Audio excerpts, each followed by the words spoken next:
That's the most deadly thing out here. Successfully put our hand on that. I think we're in his lair here. I definitely got a good look at him, so he's not just a fictitious creature. He is real and he is massive. Oh, got him. No tracking job needed. That's why we're using the 72 caliber. Ladies and gentlemen, that's not a shotgun barrel. This thing is rifled. A 72 caliber muzzle loading express double rifle, designed for large, dangerous game. There's probably not an animal that walks on this planet that this wouldn't be adequate for. And this is gonna hurt. Well, this all started about a month ago. I got this video on my security camera, and I'm gonna spend the next month chasing him. That's a lot of powder. So I'm making up a few of these tubes here. I'm gonna take 4 of these out with me, so technically we'll have 6 shots in the field, which that should be enough firepower to take down a T-Rex if we had to. Six of those is a lot of lead. So 1, 2, 3, 4. 4 lube patches, 4 things of powder. This is my spare magazine here. All right, let's get this thing loaded up here.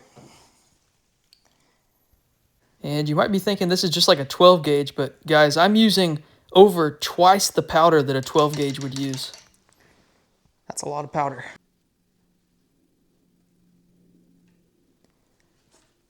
That's definitely a tight fit. Got a brass range rod here, so I don't have to worry about using the one that comes on the gun. It's kind of crazy to think about, but these bullets I'm ramming in here right now are about to harvest the biggest sheep of my life. And I felt it seat nicely there.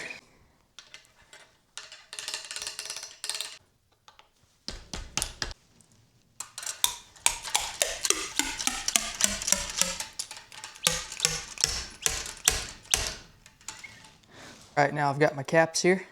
These are Magnum caps.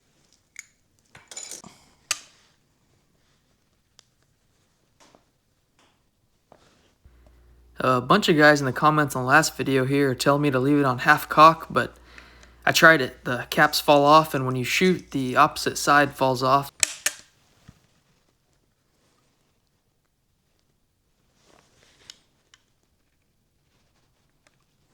We definitely have enough firepower here for anything that walks on this continent and most others. Ready to rock. So I walked right here out the door a few hours ago. There was a huge herd of all-dad sheep just standing right here outside of my door. They took off back into my pasture there, so there's a good chance we're gonna come across one of them. But I'm open to a lot of other things. I don't think we have to worry about having enough power. Feels pretty good walking around with a gun, powerful enough to take anything. I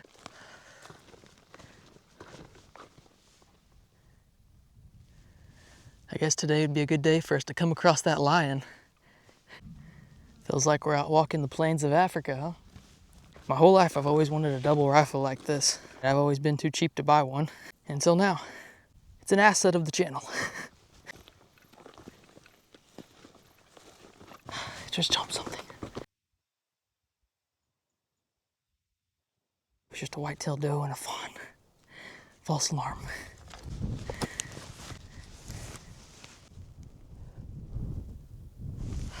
Man, this thing is hefty. It weighs quite a bit.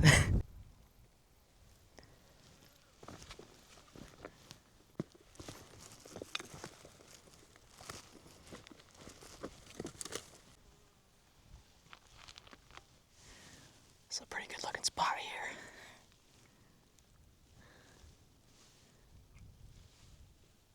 Well, I've walked a long ways.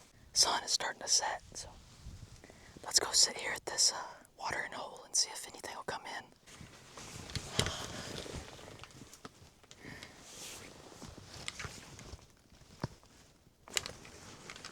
Now we wait. Glass in the hilltops.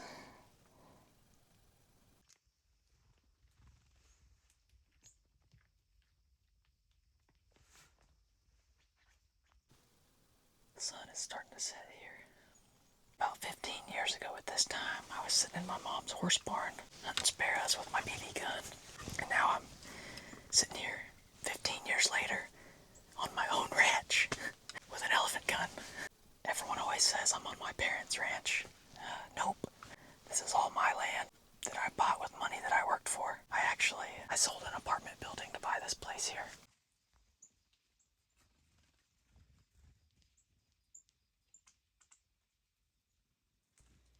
Porcupines are definitely some of the weirdest animals around here. Well, we've been out running new water lines all day. Brought the double along with us, just in case you run into that herd of sheep. It's kind of hard to explain the feeling of walking around with a big freaking double rifle. I'm betting tonight those sheep will give us a shot. They're notoriously tough, extremely tough, like 300 Win Mag usually minimum. So it's actually probably a pretty good idea to use this so we don't have to track them a long ways. Guys, I just heard something. And check that out. There's a huge lizard on my wall. On the ankle. Well, we were just moving the quail feeder and successfully put our hand on that. Holy crap. All right, this is the one kind of trespasser I will not deal with out here. I'm sorry, Steve Irwin.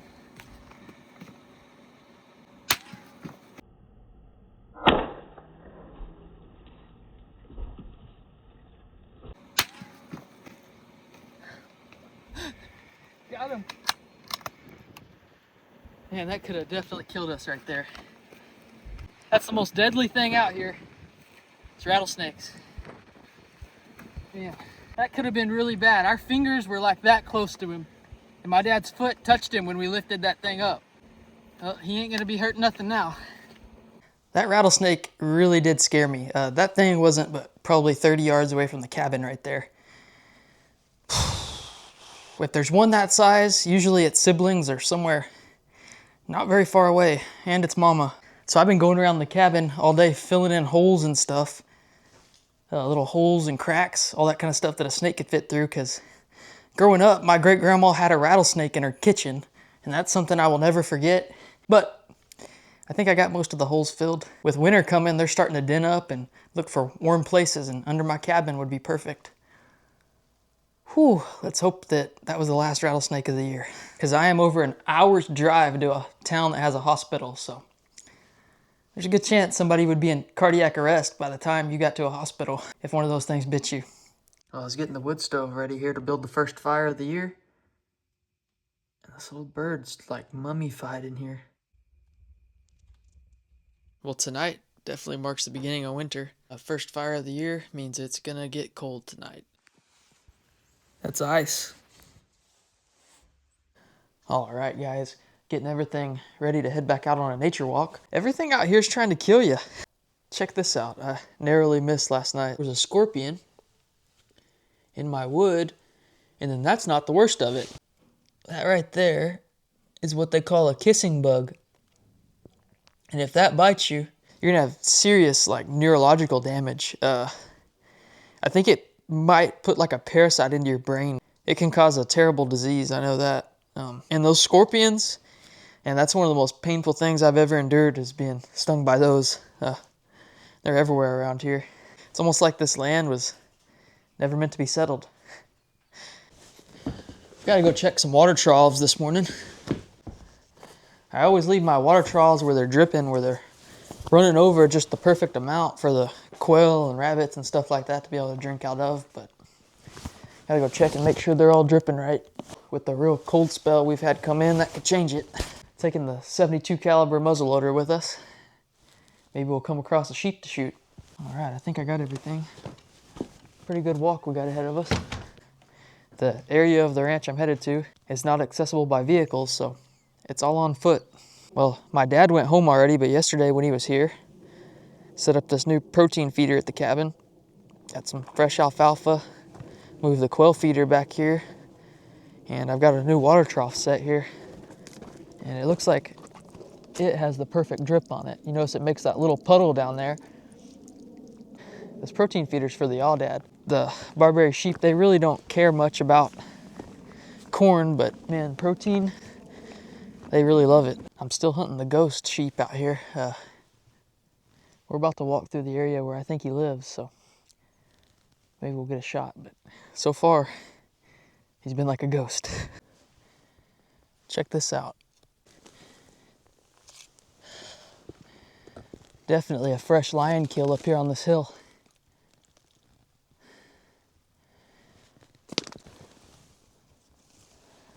Man, that's like a perfectly European mounted skull. Coyotes and buzzards really picked it clean.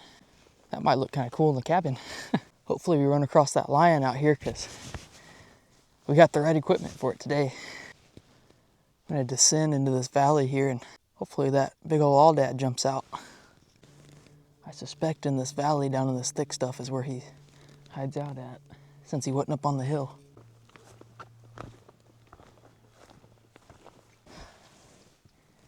I think we're in his lair here. I smell him. I know he's here somewhere watching me.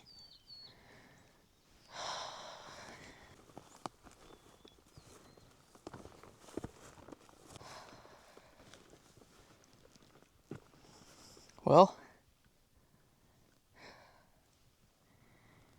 I don't know where he's at, but I know he's here. Somewhere. Aldad are already quite often referred to as ghosts. When one becomes this old and experienced, he almost becomes a spiritual animal. I've been hunting this thing for about a month now, and I have yet to see him with my own eyes. I've only seen him on camera. We'll get him.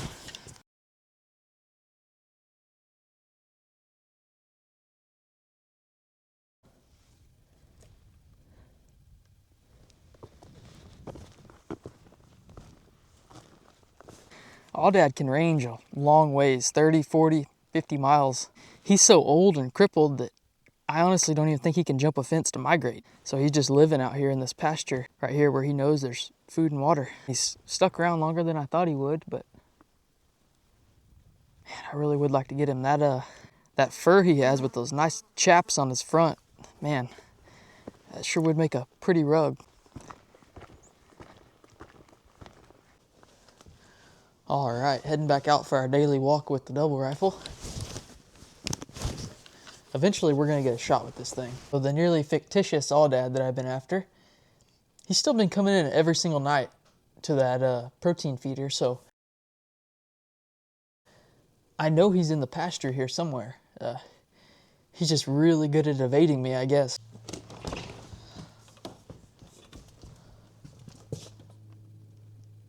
Wow. It's pretty cold out here this morning. The animals tend to like the cold weather, so maybe they'll be moving. Right here we've got a mountain laurel. They're pretty prevalent along this region, but here's what makes them unique. They have this cool little red, almost like a berry, but it is hard as a rock. The natives around here, they would drill holes in these and make beads out of it, but also they supposedly have hallucinogenic characteristics. I think they would eat a bunch of these. It's definitely not recommended, and they're definitely toxic, but the natives around here used them for quite a few things. My grandpa just let me know he was on the way, so if we do get a big game animal, he'll be able to help me process it, hopefully. Because if I was to get an elk or that big Aldad, way back in here where the vehicles aren't accessible, it's gonna take me all day to break that thing down and get it out of here. It's a pretty good looking spot right here. Man, check out this wicked cactus here. Everything out here is really trying to bite you or poke you. That's no doubt. I'm just easing my way along on this ridge. We got a brush line on it. I suspect that's where that big Aldad lives. So if you're wondering why I bought this, living in West Texas, kind of seems dumb, but about to go chase dangerous game in South Africa. If I've got any subscribers in South Africa, which I know I do, it tells me I do, definitely send me a message on Instagram. I'm trying to figure out the logistics on getting powder and caps over there because I can't fly with it. And I think South Africa is kind of in like a civil war right now, so they're treating powder like it's a criminalized substance from the way I understand it. So I would really like to take this to South Africa for dangerous game, but if I can't get the powder and caps part figured out, we might not be able to. But I'm gonna have plenty of fun with it here in West Texas, either way. Now this right here is exactly where I suspect he lives, is something just like this. Got a bed right there. You can see something's been sleeping there under this nice cedar tree. And we're sitting on the edge of a ridge here. He's got a nice lookout. I suspect somewhere right there here is where he lives. Oh, I'm up on the top of the hill here. I had no idea that when I was filming this little segment here, he was actually bedded about 40 yards right behind me. I'm gonna take a break. This looks like a nice resting spot. But you've got to be careful because this time of year the rattlesnakes are starting to den up, and they really like to get up under these ledges. And when it's a warm day, they'll come out, they'll crawl out and sit in the sun and then crawl back into the den. So definitely got to keep an eye out for snakes here. All these cracks like this are perfect for rattlesnakes to get in. And if you look right here, that ledge is like what I was talking about. Snakes will den up under there. And suddenly I hear a huge commotion and he jumps up and runs right in front of me.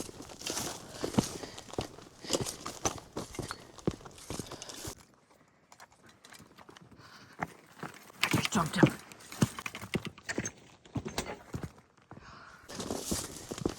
I don't know where he went. I must have walked right by him the first time. When I was coming back, he jumped up and ran. I thought he was old and crippled, but that thing just moved like a lightning bolt. God, his body's massive. I knew he was right here somewhere. Let's see if we can find him again. Well, just like that, he vanishes back into our dreams again. I do not know where he went. He waited. He didn't jump up and run until I was probably about 12 feet from him.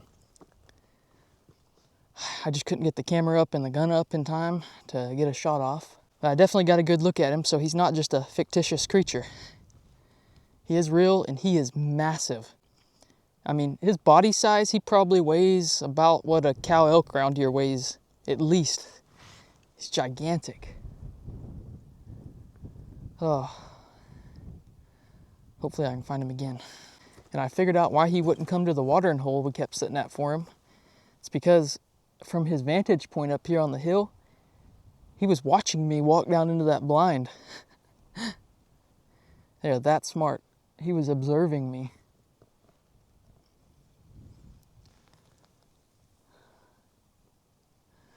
Well, the hunt continues. And about an hour later, out of nowhere, I woke up on him.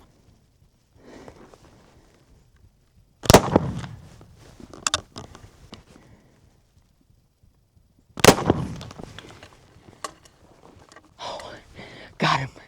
You can see him in the upper right corner here. He has no idea I'm here, but if you listen closely, you can hear the balls impact him. He's about 100 yards, which is a long shot for this gun.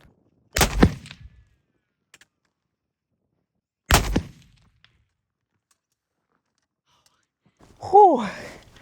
I was starting to have doubts whether we were going to get it done or not, but we did it, boys. He is down. I don't know if that first shot hit him or not, but the second one, I heard it wallop him. He went right down after that second shot. But oh, my heart is racing. Well, no tracking job needed. That's why we're using the 72 caliber. Oh, let's go check him out. Well, thank goodness he died right here in this road, so I'll be able to get a truck in here to get him. His body is massive.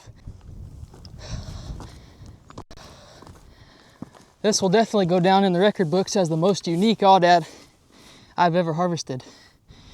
And I'm extremely fortunate to have been able to do it with this giant 72 caliber double rifle.